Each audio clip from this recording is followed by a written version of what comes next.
পয়লা ফেব্রুয়ারি 2026 রবিবার মাঘী পূর্ণিমা। মাঘ মাসের পূর্ণিমা বা মাঘী পূর্ণিমা মাঘ ব্রতের অন্যতম গুরুত্বপূর্ণ তিথি। মাঘ ব্রত পালনকারী ভক্তগণ এদিন ব্রত সমাপন করেন।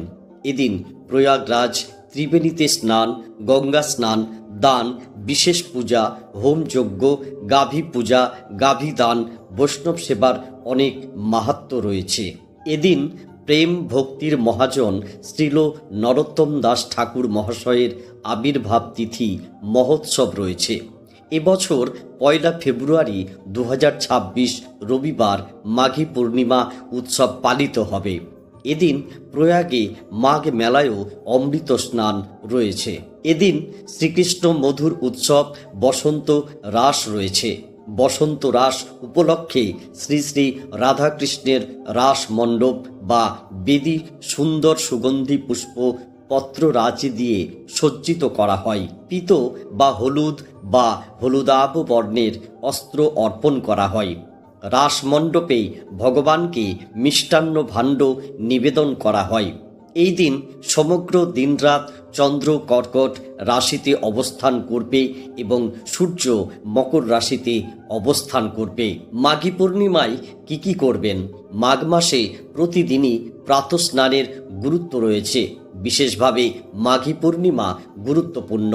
এদিন সকলের অবশ্যই পবিত্র গঙ্গায় নদীতে স্নান করা উচিত। বাড়িতেও 3 বার গঙ্গা উচ্চারণ করে স্নান করতে পারেন।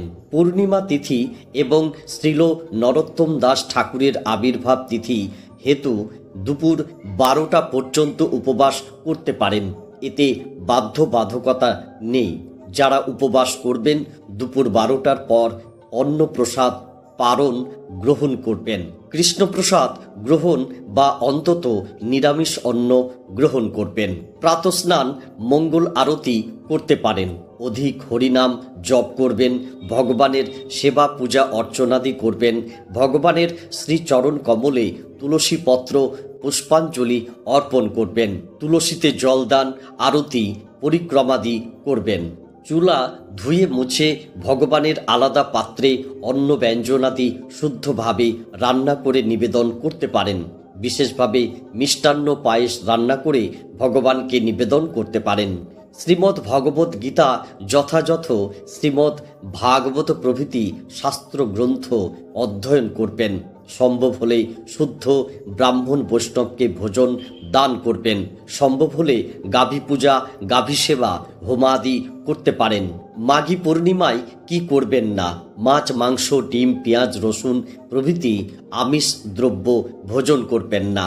কোনো প্রকার নেশা দ্রব্য গ্রহণ করবেন না। সর্বপ্রকার পাপ কর্ম বর্জন করবেন। বৈষ্ণব, শৈব, শাক্ত, সৌর কোনো সাধুদের নিন্দা সমালোচনা করবেন না। প্রজল্প আড্ডা, গ্রাম্য কথা সমালোচনাদি করবেন না। বাড়িতে ভিক্ষুক এলে খালি হাতে ফেরাবেন না। নখ, চুল, দাড়ি, ক্ষৌর কার্য করবেন না। এই ছিল মাঘী পূর্ণিমার সকল তথ্য। আজকের মতো এখানেই পর্বটি শেষ করছি। ভালো থাকুন। হরে কৃষ্ণ, রাধে রাধে।